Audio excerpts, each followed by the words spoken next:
Hi hello welcome to RTV. నేను మీ దీప్తి. ప్రస్తుతం మనతో పాటు ఉన్నారు doctor Sridhar Reddy, consultant laparoscopic and laser surgeon. Hello sir. Sridhar గారు, జనరల్గా మీరు లేజర్ ట్రీట్మెంట్ అంటున్నారు కదా, లేజర్ ద్వారా ఎలాంటి మీన్ ట్రీట్మెంట్ ఎక్కువ ఇస్తూ ఉంటారు, ఆపరేషన్స్ కానీ ఎలా? సో లేజర్ అనేది అడ్వాన్స్ టెక్నాలజీ అండి. దీని ద్వారా చాలా యూజెస్ ఉన్నాయి. One is most commonly varicose veins. ఇంతకు ముందులా కాకుండా వ్యారికోజ్ వెయిన్స్ని లేజర్ యూజ్ చేస్తూ ఆ వెజిల్ అంతా బర్న్ చేసుకుంటూ చేస్తే వితిన్ సేమ్ డే పొద్దున చేయించుకొని ఈవినింగ్కి ఇంటికి నడుచుకుంటూ వెళ్ళిపోవచ్చు. అదొక మేజర్ బెనిఫిట్. ఇంకా వ్యారికోజ్ కాకుండా పైల్స్లో కానీ పైల్ సర్జరీస్లో లేజర్ ఉపయోగించడము, ఫిస్టులాస్లో and fissure surgeries and pilonidal abscess or pilonidal sinus అంటాము.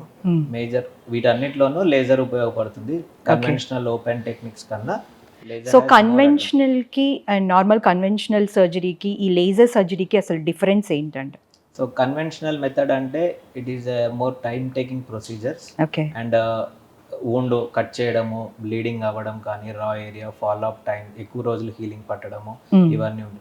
లేజర్ ద్వారా ఏంటి అంటే first thing short hospital stay ఉంటుంది, short time for the procedure, easy recovery. And most of the procedures anaesthesia లేకుండా కూడా లోకల్ అనస్థీషియాలో చేసేసేయచ్చు.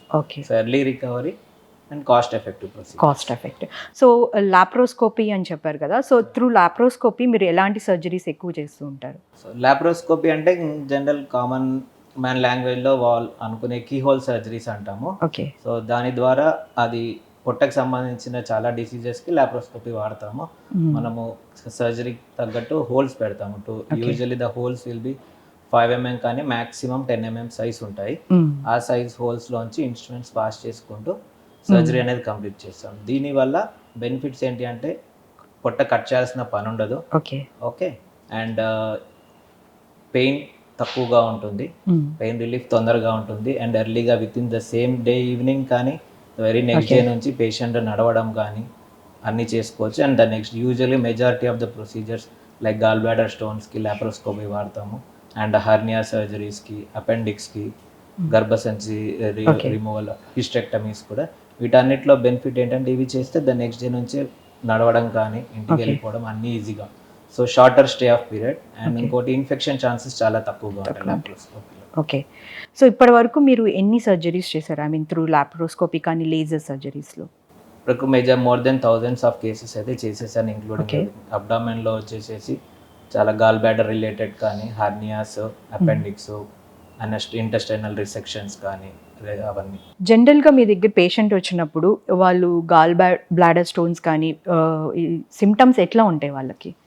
యూజువల్గా ఎక్కువగా వచ్చే కంప్లైంట్ ఏంటంటే పొట్ట పై భాగంలో పెయిన్ ఉంటుంది, అందులో అది తిన్నాక ఎక్కువ అవడము, దాంతోపాటు గ్యాస్ ప్రాబ్లం అని చెప్తూ ఉంటారు ఇన్ జనరల్గా వాళ్ళందరూ.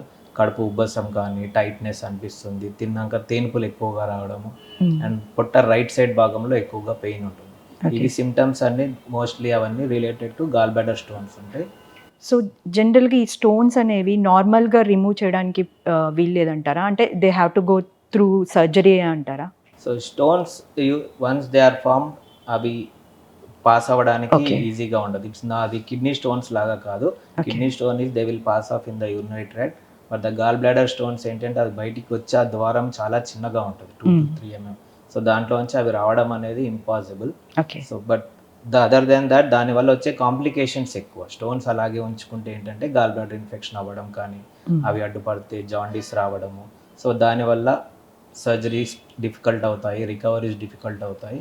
సో ఎప్పుడైతే గాల్ బ్లాడర్ స్టోన్స్ అని డిటెక్ట్ చేసామో as early as possible surgery చేయించుకుంటే కాంప్లికేషన్స్ ప్రివెంట్ చేయొచ్చు. ఓకే. సో శ్రీధర్ గారు, జనరల్గా ఈ మధ్యకాలంలో ఎక్కువ మంది పైల్స్తో బాధపడుతూ ఉంటారు కదా, అసలు పైల్స్లో ఎలా సిమ్టమ్స్ ఎలా తెలుస్తాయి? పైల్స్ అనేది యూజువల్ పెయిన్ అనేది కాదండి, అది యూజువల్గా మనకి నార్మల్ యానల్ కెనాల్లో కుషన్స్ అనేవి ఉంటాయి. దానివల్ల అది ఎప్పుడైతే కాన్స్టిపేషన్ ఉంటుందో పేషెంట్ ముక్కడానికి ప్రయత్నిస్తాడు.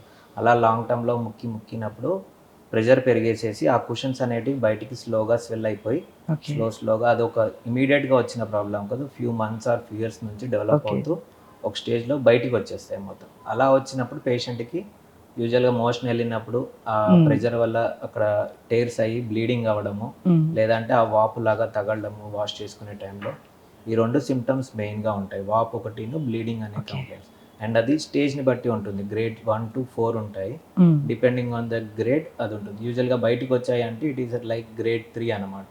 ఓకే. అండ్ గ్రేడ్ 4 అంటే బయటకు వచ్చి ఇరుక్కుపోతాయి, ఇంకా అవి మళ్ళీ లోపలికి వెళ్ళవు, వాపు అవన్నీ ఉంటాయి. అప్పుడు పేషెంట్ సివియర్ పెయిన్తో వస్తారు. ఓకే. సో పైల్స్ ఉన్నాయని ఎలా డయాగ్నోస్ చేస్తారు?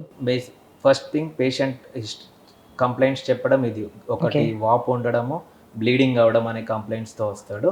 అండ్ ఎగ్జామినేషన్ చేసినప్పుడు మనకు బయటికి చిన్న ఫ్లవర్ లాగా వాపుల్లాగా మోషన్ ద్వారం చుట్టూ అక్కడ వాపులు కనిపిస్తూ ఉంటాయి. అండ్ అప్పుడప్పుడు ఎగ్జామినేషన్ చేసినప్పుడు బ్లీడింగ్ కూడా అవుతూ ఉంటుంది. ఓకే.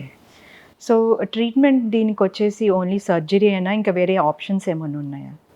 గ్రేడ్స్ బట్టి ఉంటుందండి. యూజువల్లీ గ్రేడ్ 1 అండ్ గ్రేడ్ 2 వరకు యూజువల్గా మెడికల్ మేనేజ్మెంట్ను మందులతోనూ and life style modifications like మెయిన్గా కాన్స్టిపేషన్ అవాయిడ్ చేయాలి, ఎక్కువగా వాటర్ తాగడము, ఫైబర్ డైట్స్ తీసుకోవడము, అండ్ ఆయిల్ తక్కువగా తీసుకోవాలి, డీప్ ఫ్రై ఐటమ్స్ తక్కువ తీసుకోవడం, ఆల్కహాల్ తగ్గించడం, ఇవన్నీ ఇంపార్టెంట్. బట్ గ్రేడ్ 2లో బ్లీడింగ్ అనేది ఉంటుంది అనుకుంటే యూజువల్ మెడికల్ థెరపీతో బ్లీడింగ్ ఆగిపోతే మనం వెయిట్ చేయొచ్చు. అండ్ లైఫ్ స్టైల్ మోడిఫికేషన్స్ చేసుకుంటే డిసీజ్ ప్రోగ్రెస్ అవ్వకుండా అక్కడే హోల్డ్ అవుతుంది. బట్ ఒక్కసారి పైల్స్ అనేటివి బయటికి వచ్చాయి అంటే గ్రేడ్ 3 ఆర్ గ్రేడ్ 4, ఇంకా ఆ స్టేజ్కి వచ్చిన తర్వాత ఇంకా సర్జరీ ఈజ్ మస్ట్. సర్జరీ చేయించుకుంటేనే ఆ రిలీఫ్ అనేది వస్తుంది. ఓకే. సో సర్జరీలో ఏమన్నా అడ్వాన్స్ టెక్నాలజీ ఉందా? ఎట్లా చేస్తారు సర్జరీ? సర్జరీ ఇప్పుడు 3 మొడాలిటీస్ ఉన్నాయి. The old one is conventional. ఇప్పుడు mostly it is outdated, it's only done in complicated cases. అందులో ఏంటంటే మొత్తం ఓపెన్ సర్జరీ అనమాట, అన్ని పైల్స్ అన్నీ కట్ చేసేస్తారు. దాంట్లో ఉండే ఇబ్బందులు ఏంటంటే పేషెంట్ రికవరీ టైం ఎక్కువ, పేషెంట్ పెయిన్ కానీ చాలా వూండ్ ఓపెన్ ఉండడము, చాలా ఇబ్బందులు ఉంటాయి. బట్ లేటెస్ట్గా 2 టెక్నిక్స్ ఉన్నాయి, ఒకటి స్టేప్లర్ సర్జరీ అని, ఇంకొకటి laser. Okay. Both are efficient, but laser will have lesser, ఇందాక చెప్పినట్టు lesser short stay in the hospital. Stapler కూడా same thing, but laser is more pain free than stapler. Thank you, doctor. Thank you so much.